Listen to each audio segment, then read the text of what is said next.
कोई वाकया नहीं, किश्ती जी समानी आई वो थानेदार नाल फिटिंग होनी हुई आई तो मैं बस तू मैं हुई उस 15 च कॉल च की उस चूरा परा लिखा के उन्हें चुका लिया। वो जाके मारदा रहा, उन्हें चीकां सुनांदा रहा मोबाइल ते, उन्हें मेरे बच्चे दे गुर्दे फेल कर छे। 8 दिन हो गए कदी किदे फटकनाम कदी किदे फटकनाम, कोई गल ही नहीं सुनता। अज उन्हें साह दे दिते, ए गल हो गई है, होर सर कोई गल नहीं। किराएदार है सर। हेलो देर ना करके हाँ जी हाँ जी, गंदी समानी आई मांगिया जे साडा पुत्तर लीलाम कर छड़िया, खा छड़िया। आ साडियां धीयां पिटदियां पईयां, लुसदियां पईयां, कोई उन्हां च बैर ना या कोई ऐब ना या। साडा चिट्टिया ताला पुत्तर लीलाम हो गया, उतरिया बहुतरिया खा छड़िया। कोरा माई कोरा साडा चिट्टिया ताला कोरा ओ कोरा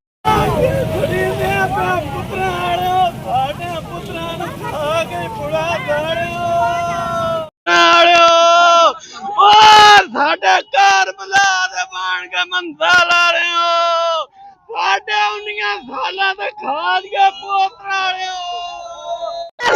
छड़िया ही ने साडा 18 सालां दा गबरू छोर पुलिस मार कटिया ही ने बेगुनाह बेकसूर बेगुनाह ते बेकसूर पुलिस छड़िया ही ने।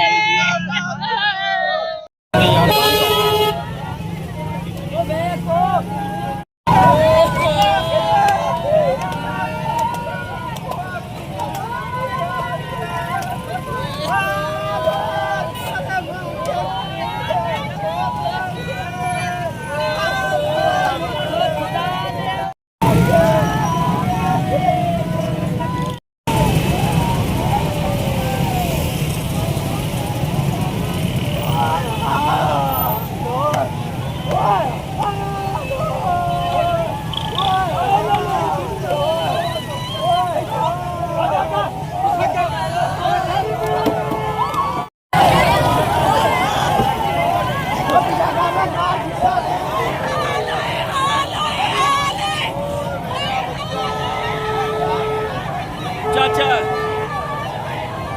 ओ ठहर यार की ने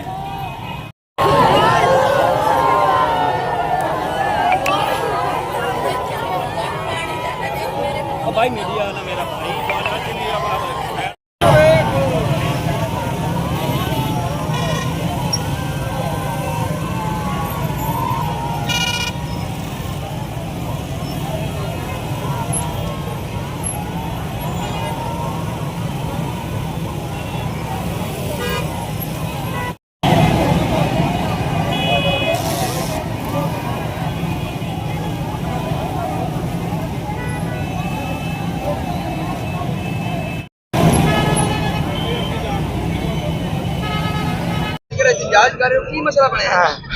हमारे लड़के को बेगुनाह पकड़ के पुलिस वालों ने बिना किसी FIR के, बिना किसी रिपोर्ट के, बिना किसी 15 कॉल के 4 पुलिस वालों ने, नुमान अशरफ उसका नाम है, ASI 3 अपने कांस्टेबल लेके आया, हमारे बच्चों को पकड़ के ले गया।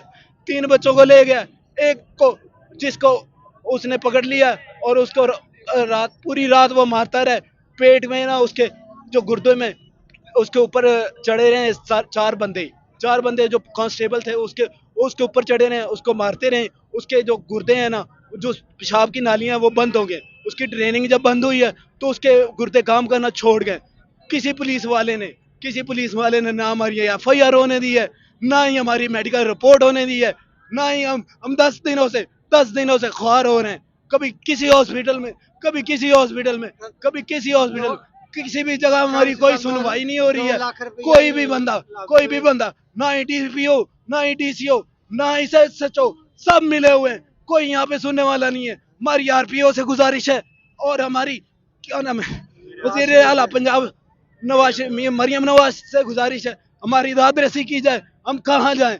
हमारे मुहाफिज हमारे कातिल हैं, हम कहाँ जाएं? कौन सी जगह पे जाएं? किसको बताएं? किसके आगे दिलादारी करें?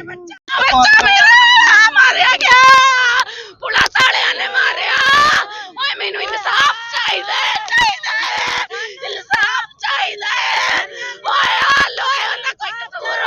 उनकी ये मतलब हम मोहल्लेदार हैं, लेकिन ये उसके साथ गलत हुआ है। एक औरत ने बयान दिया है पुलिस वालों को कि इन्होंने हमारे साथ जाती की है, बेगुनाह मारा गया, उन्होंने इतना मारा कि पुलिस वो हॉस्पिटल जाते जाते उसकी मौत हो गई है। उसको इस कदर मारा है ना कि वो जाते जाते मौत होगी, डॉक्टरों ने जवाब दे दिया। हमें इंसाफ चाहिए, या हमारा बंदा दे या वो पुलिस वाला दे, या हमें इंसाफ दे। क्या नाम था लड़के का? लड़के का नाम आकिब अली, कितनी उम्र थी? 18 साल, रिहायशी कहाँ का है? भुट्टा कॉलोनी के। आकिब हमारा बच्चा है, उसको वो औरत ने बयान दिया है, उसको पुलिस वाले पकड़ के ले गए, उसके साथ तशद्दुद किया है और उसकी वहीं से मौत हो गई है। घर पहुंचते उसकी मौत होगी और हमें इंसाफ चाहिए, इंसाफ चाहिए। ठीक है, साडा पुलिस वालियां मार छड़िया, साडा कूड़ा है, कोई गुनाह नहीं, कोई कसूर नहीं, कोई जुर्म नहीं। असी ओनू लेके भज्जे आए, साडी कोई गल ही नहीं सुन रहा। असी मरियम निवाज अगे हाथ जोड़ते हैं, सानू इंसाफ चाहिए है। ओए साडा जवान बच्चा है, ओए अज इन्ना इंजन दे नाल कीता, कल किसी और नाल भी करनगे, माई दे लाल नाल। एक कैसी मरियम निवाज हुकूमत बनाई है, ए मरियम निवाज कैसी हुकूमत नू छूट दिती है कि लोकां दे पढ़ के मारो। ओए हाल ओए, ओए हाल ओए, ओए मरियम निवाज अगे अपील करदे आ, सानू इंसाफ चाहिदा है। ओए हाल ओए, ओए ਮੁਦਾਕਬ ਹੈ, ਮੈਂ ਉਹਨਾਂ ਦਾ ਹਮਸਾਇਆ ਵਾਂ ਤੇ 15 ਦੀ ਕਾਲ ਤੇ ਇੱਕ ਗਸ਼ਤੀ ਜੀ ਔਰਤ ਹੈ, ਕਿਰਾਏਦਾਰ ਸਾਡੇ ਮਹੱਲੇ 'ਚ ਰਹਿੰਦੀ ਹੈ। ਉਹਦੀ 15 ਦੀ ਕਾਲ ਤੇ ਇਹਨੂੰ ਫੜ ਲਿਆ ਇਹਨੇ। ਨੌਮਾਨ ਹੈ ਕੋਈ ਐਸਆਈ, ਉਹ ਫੜ ਕੇ ਲਿਆਇਆ ਤੇ ਉਸ ਰਾਤ 3 ਬੰਦਿਆਂ ਨੂੰ ਫੜ ਕੇ ਲਿਆ, 2 ਨੂੰ ਛਡਾ ਕੇ ਲੈ ਗਏ ਨੇ ਲੋਹਾ ਯਕੀਨ, ਤੇ ਇਹਨੂੰ ਰੱਖਿਆ। ਇਸ ਰਾਤੀ ਤਸ਼ੱਦਦ ਕੀਤਾ। ਅਗਲੇ ਦਿਨ ਮੈਂ ਤੇ ਉਹਦੇ ਵਾਲਦ ਆਏ ਆ ਤੇ ਅਸੀਂ ਆਏ ਤੇ ਬੱਚੇ ਕੋ ਉੱਠਿਆ ਨਹੀਂ ਗਿਆ। ਇੱਕ ਅਬਾਸ ਹੈ, ਉਹ ਜਿਹੜਾ ਲੜਕਾ ਮਰਿਆ ਨਾ, ਉਹਨਾਂ ਦੇ ਪਿਛਲੇ ਪਿੰਡ ਦਾ ਨਾ, ਉਹਨੇ ਸਾਡੀ ਹੈਲਪ ਕੀਤੀ, ਬੱਚੇ ਨੂੰ ਕਢਵਾਇਆ ਉੱਥੋਂ। ਲੇਕਿਨ ਅਸੀਂ ਬੱਚੇ ਨੂੰ ਚੁੱਕ ਕੇ ਲੈ ਕੇ ਆਏ ਆ ਥਾਣੇ ਤੋਂ। ਉਸੇ ਦਿਨ ਦੇ ਹਸਪੀਟਲ 3-4 ਹਸਪੀਟਲ ਮੁਖਤਲਿਫ ਲੈ ਗਏ ਆ। ਤਕਰੀਬਨ 2.5 ਤੋਂ 3 ਲੱਖ ਰੁਪਇਆ ਗਰੀਬ ਦਾ ਖਰਚਾ ਵੀ ਹੋ ਗਿਆ। ਅੱਜ ਉਹਦਾ ਬੱਚਾ ਲਾਈਟ ਹਸਪੀਟਲ 'ਚ ਉਸੇ ਤਸ਼ੱਦਦ ਦੀ ਵਜ੍ਹਾ ਤੋਂ ਜਿਹੜਾ ਨਾ ਉਹ ਮਰ ਗਿਆ। ਬਿਲਕੁਲ ਬੇਕਸੂਰ ਬੱਚਾ ਹੈ ਪੂਰਾ।